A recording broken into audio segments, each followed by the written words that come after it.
இன்னைக்கு நம்மளுடைய சொந்தங்கள் எடுத்து பாருங்க, எவ்வளவு பேர் இருக்கிறாங்க. நம்ம நண்பர்கள் எடுத்து பாருங்க, எத்தனை பேர் இருக்கிறாங்க. இப்படி நம்மை சுற்றி நமக்கு தெரிந்தவர்கள் எத்தனோ பேர் இருக்கிறாங்க இல்ல.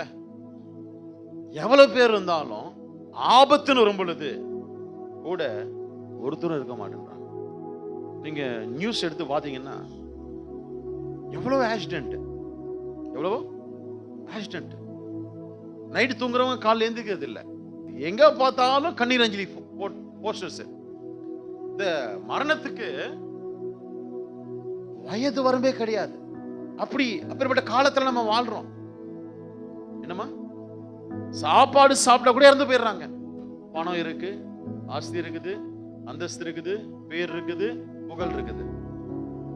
ஆனா மரணத்தை ஜெயிக்க முடியல. ஆனா யோசிச்சு பாருங்க, இன்னைக்கு நாம் நிக்கிறோம். இது ஆழமான ஒரு ரீசன் என்ன அப்படின்னா, கர்த்தர் நம்மை காக்கிறார். கர்த்தர் நம்ம வலது பக்கத்துல எவ்வளவு பெரிய பாதுகாப்பில் நம்ம ஆண்டவர். அப்பேற்பட்ட தெய்வம் எனக்கு இருக்கிறார் அப்படின்னா நான் எப்பேற்பட்டவனா இருக்க. உன் செய்கைக்கு தக்க பலனை என்னதுமா, இதுதான் ரொம்ப முக்கியம். இதுதான் யார் காக்கப்படுவாங்க, யாரு பாதுகாக்கப்படுவாங்க, யாரோட கூட தேவன் இருப்பார் அப்படின்னா செய்கை, கிரியை, விசுவாசம், அறிக்கை, நடக்கை, உண்மை, பக்தி, தேவனுக்கு பயப்படுகிற பயம். இது ரொம்ப ரொம்ப ரொம்ப ரொம்ப முக்கியம். வார்த்தை சொல்லிட்டாரு, கர்த்தர் நம்மை காக்கிறவர், அவர் நமக்கு நிழலா இருக்கிறார் அப்படின்னு சொன்ன உடனே எல்லாரும் கூட இருந்துட மாட்டாரு. வாக்குத்தத்தம் எல்லாருக்குமே தான். வாக்குத்தத்தம் எல்லாருக்குமே தான். இங்க இருக்கிற எல்லாருக்கும் இருக்குது. எல்லாருமே இருக்குது. ஜெரோ மேல இருக்குது, யா மேல இருக்குது, அம்மா மேல இருக்குது, ஐயா மேல இருக்குது, உங்க மேல எல்லாருக்குமே இந்த வாக்குத்தத்தம். ஆனா செய்கைக்கு தக்க பலன். நகோமி பஞ்சம் வந்ததுனால பெத்லகேமை விட்டு மோவாப் தேசத்துக்கு போயிடுறான். அப்போ பஞ்சம் வந்த உடனே மோவாப் தேசத்துல காணப்படுகிற செழிப்பை பார்த்து தேவனுடைய வீட்டை விட்டு வெளியே போறா நகோமி, கணவர், 2 பிள்ளைகள். அங்க 2 ஆண் பிள்ளைகளுக்கும் திருமணம் நடக்குது. என்னமா, ஒருத்தி பேர் ஓர்பால், ஒருத்தி பேர் ரூத். கணவரை இழந்துடுறான், 2 பிள்ளைகளையும் இழந்துடுறான். எதனால இழக்கப்படுறான்? தேவனுடைய வீட்டை விட்டு தன்னுடைய சுய நலத்தினால, சுய பலத்தினால, மாம்ச சிந்தையினால குடும்பமாய் ஒருமனப்பட்டு எப்போ தேவனுடைய வீட்டை, தேவனுடைய நிழல்ல சட்டைகளை விட்டு இவர்கள் மோவாப் தேசத்துக்கு போனாங்களோ 3 பேரும் இழக்கப்படுறாங்க. மோவாப் தேசம் என்பது தேவனுக்கு அருவருப்பான தேசம். மோவாப் தேசம் என்பது பயங்கர விக்கிராராதனையும், மாந்திரிகமும், செய்வினையும், சூனியமும், அசுசியான காரியங்களும், விபச்சாரமும், வேசித்தனமும் நிறைந்த ஒரு தேசம். அந்த தேசத்துல ஆராதனை கிடையாது, அந்த தேசத்துல பரிசுத்தம் கிடையாது, அந்த தேசத்துல விசுவாசம் கிடையாது, அந்த தேசத்துல அன்பு கிடையாது, அந்த தேசத்துல ஐக்கியம் கிடையாது. அங்க ஆண்டவரே கிடையாது. 2 பேருக்கும் வாய்ப்பு வருது. ஓர்பாலுக்கும் வாய்ப்பு, ரூத்துக்கும் வாய்ப்பு. ஓர்பாலும் ரூத்தும் பிறந்தது மோவாப் தேசம், வளர்ந்தது மோவாப் தேசம், படித்தது மோவாப் தேசம், பழக்க வழக்கங்கள் மோவாப் தேசம், கிரியைகள் மோவாப் தேசம். மோவாப் தேசத்திலேயே கட்டப்பட்டவர்கள். ஆனா இவங்க அப்படி கிடையாது. பெத்லகேமில் இருந்தவங்க, அப்பத்தின் வீட்டில் இருந்தவங்க, வாக்குத்தத்தத்தில் இருந்தவங்க, சட்டைகள் நிழல்ல இருந்தவங்க, அபிஷேகத்தில் இருந்தவங்க, தேவனுடைய ஆசீர்வாதத்தில் இருந்தவங்க, சாட்சிகள்ல இருந்தவங்க, முற்பிதாக்களுடைய வழி நடத்துதல இருந்தவங்க தேவனை விட்டு போன உடனே இப்போ 3 பேரை இழந்து போறா இந்த நகோமி. இப்போ நகோமி சொல்றா, நான் திரும்ப என்ன பண்ண போறேன், என்னுடைய தேசத்துக்கு நான் போக போறேன். 2 மருமகளையும் கூப்பிட்டு சொல்றா, அம்மா, நாங்க எங்களோட முற்பிதாக்கள் இப்படியா எகிப்தில் அடிமைப்பட்டு இருந்தாங்க, மோசே என்ற தேவ மனுஷனை ஆண்டவர் மலையிலே அக்கினி ஜுவாலையிலே வெளிப்பட்டு அவர் 10 வாதைகளாலே எகிப்தை சந்தித்து எகிப்திலிருந்து எங்களை விடுதலையாக்கி 40 வருஷம் வனாந்திர வழியாய் ஆண்டவர் அற்புதங்களையும் அடையாளங்களால் நடத்தி சிவந்த சமுத்திரத்தை 2ஆக பிளந்து கண்மலையிலிருந்து நீரூற்றை கொடுத்து மாறா என்கின்றதை மதுரமாய் மாற்றி இப்படியாய் அப்பங்களும் மண்ணாக்களும் கடாக்களும் எங்களுக்கு கொடுத்து எங்களை விசேஷமாய் வழிநடத்தி வாக்குத்தத்தம் பண்ணின கானானுக்குள்ளே நாங்கள் பிரவேசித்து இப்போ காலேப் யோசேப்புனுடைய சந்ததிகளிலே நாங்கள் வந்தவர்கள். எங்களுடைய ஆண்டவர் சாதாரண ஆண்டவர் கிடையாது. அவருடைய வல்லமை நிறைந்தவர். அவருக்கு ஒப்பான தெய்வம் வேறொருவர் கிடையாது. ஆகையினால நீங்கள் இந்த மோவாப் தேசத்துல பிறந்தீங்க, இந்த மோவாப் தேசத்துல வளர்ந்தீங்க, இந்த மோவாப் தேசத்துல உங்களுடைய ஐக்கியம் இருக்குது, இந்த மோவாப் தேசத்துல உங்களுடைய சொந்தம் இருக்குது, இந்த மோவாப் தேசம் தான் உங்களுக்கு. ஆகையினால நான் என்னுடைய தேசத்துக்கு போறேன், நீங்க இங்கேயே இருந்துட்டு மறு திருமணம் பண்ணிக்கொண்டு நீங்க உங்களுடைய வாழ்க்கைய நடத்துங்க என்று நகோமி சாட்சி சொல்லும் பொழுது, அதாவது இப்படி சொல்லாமா, நகோமி 2 பேருக்கும் பிரசங்கம் பண்ணி கொண்டிருக்கும் பொழுது, என்ன பண்ணி கொண்டிருக்கும் போது, இப்போ நான் என்ன பண்ணிட்டு இருக்கேன், உங்களுக்கு எல்லாருக்குமே பிரசங்கம் பண்ணிட்டு இருக்கல, இப்போ இவங்க 2 பேருக்கு என்ன பண்றா, பிரசங்கம் பண்றா. ஆனா ஓர்பாலோ மாமியை முத்தம் செய்து நான் கிளம்புறேன்னு சொல்லி மோவாப்லயே இருந்துட்டான். ரூத் அப்படி கிடையாது.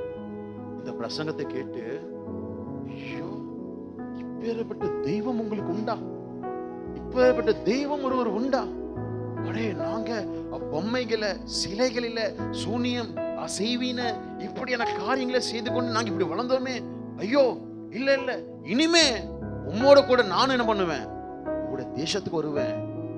இனிமே உங்க தெய்வம் தான் என் தெய்வம், உங்க தேசம் தான் என் தேசம், உங்க ஜனங்க தான் என் ஜனம்.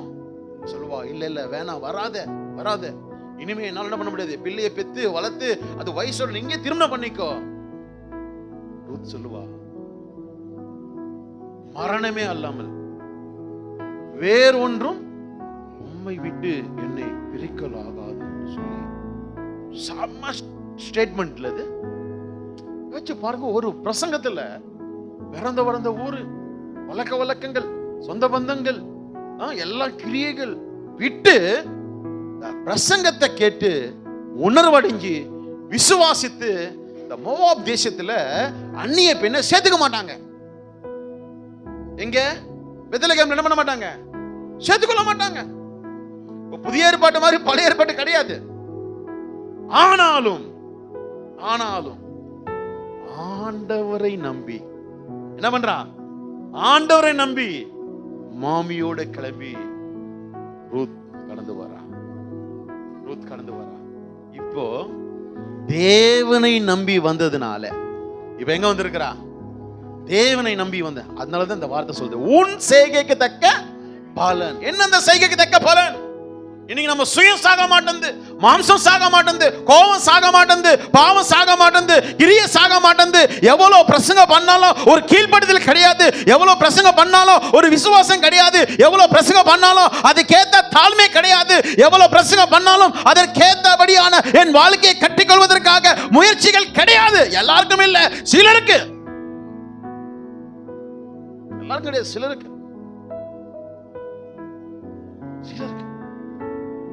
யார் காக்கப்படுவா, யார் கைவிடப்படுவா? இந்த ஓர்பாலுடைய கதை அங்கேயே முடிஞ்சிடுச்சு. ஆனா ரூத்தினுடைய சரித்திரம் எழுதப்படுகிறது.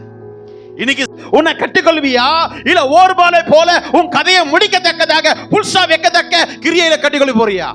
ஆண்டவர் எல்லாரையும் காக்கணும்னு ஆசை. ஆண்டவர் எல்லாரும் என்ன பண்ணணும்? அதனால சபைகளுக்கு ஆவியானவர் சொல்றாரு, காதுள்ளவன் கேட்க கடவன், கேட்காதவன் பத்தி எனக்கு கவலை கிடையாது. வானத்தையும் பூமி உண்டாக்கினவர் என்ன பண்ணுவாரு? It's a commandment. கட்டளை அப்படின்னு என்ன தெரியுமா? It has to be happen. அது நடந்தே தீர வேண்டும். At any cost no one can stop. யாராலையும் அதை தடை செய்ய முடியாது. யார்கிட்ட இருந்து வரும் அந்த கட்டளை? கர்த்தர் உனக்கு கட்டளையிடுவாராக. What benefit? என்னது? பிளெஸிங். யார் கட்டளையிடுவார்? டிரான்ஸ்ஃபர்மேஷன் அப்படின்னா, டிரான்ஸ்ஃபர்மேஷன்னா எனக்குள்ள எது எனக்கு சரியில்லைன்னு சொல்ல எனக்கு தோணுதோ, இல்ல ஆவியானவர் எது சரி செஞ்சுக்கோன்னு சொல்றாரோ, அது என்ன பண்ணோம்? we have to remove it. நீ சும்மா சபைக்கு வந்துட்டு போறதுனால நீ ஆசீர்வதிக்கப்பட மாட்டே. நான் சொல்றேன் உனக்கு, நீ ஃபார்மாலிட்டிஸ் கிடையாது. நம்ம ஆண்டவர் பாப்பாரு. என்ன பார்க்கிறாரு? சீர்தூக்கி பார்க்கிறவர். அல்லேலூயா. எல்லா செய்கைக்கும் தக்க பலன். கதை சொல்லுது. உன்னுடைய ஜெப வாழ்க்கை எப்படி இருக்கு? உன்னுடைய விசுவாச வாழ்க்கை எப்படி இருக்கு? உன்னுடைய கீழ்ப்படிகிற வாழ்க்கை எப்படி இருக்கு? உன்னுடைய வார்த்தையின்படி வாழ்கிற வாழ்க்கை எப்படி இருக்கு? உன்னுடைய தாழ்மைத்துவம் எப்படி இருக்கு? உன்னுடைய சுயத்தை நீ இக்னோர் பண்றியா? சுயத்தை இக்னோர் பண்றியா? மாம்சத்தை இக்னோர் பண்றியா? அன்பு, தேவன் அன்பு, அதை விதைக்க கற்றுக்கொள்றியா? இதெல்லாம் ஆண்டவர் பாப்பாரு. எனக்கே சாட்டிஸ்பாக்சன் இல்லைன்னா ஆண்டவர் சாட்டிஸ்பாக்சன் ஆயிடுமா? தேவன் எப்படி ஆசீர்வதிப்பாரு? எப்படி காப்பாரு? எப்படி விடுதலை கொடுப்பாரு? யார் கீழ்ப்படுகிறார்களோ, யார் கீழ்ப்படிந்து கிரியை ஆரம்பிக்கிறாங்களோ அவங்களுக்கு நான் சொல்றேன், அன்லிமிட்டெட், அன்லிமிட்டெட், அன்லிமிட்டெட். நான் சொல்றேன் அன்லிமிட்டெட். ரூத் விதவையா வந்தவ இன்னைக்கு பெத்லகேமில ஒரு ஆசீர்வாதமானவளா மாறிட்டா.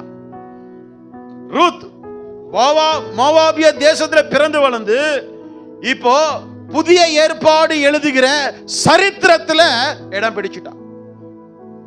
தாவீதுடைய வம்சம், தாவீதுடைய வரலாறு ரூத்திலிருந்து ஆரம்பிச்சு ஆண்டவராகிய இயேசு கிறிஸ்துவினுடைய வருகை ரூத் ஒரு முக்கியமான சரித்திரம் படைத்தவளா இருக்கிறார். புரியுதுங்களா? செய்கைக்கு தக்க பலன் யாரால வருமா? கட்டளை. அது என்ன மாதிரி வருமா? அவருடைய செட்டையின் கீழ் அடைக்கலமாய் வந்த உனக்கு அவராலே நிறைவான பலன் கிடைப்பதாக.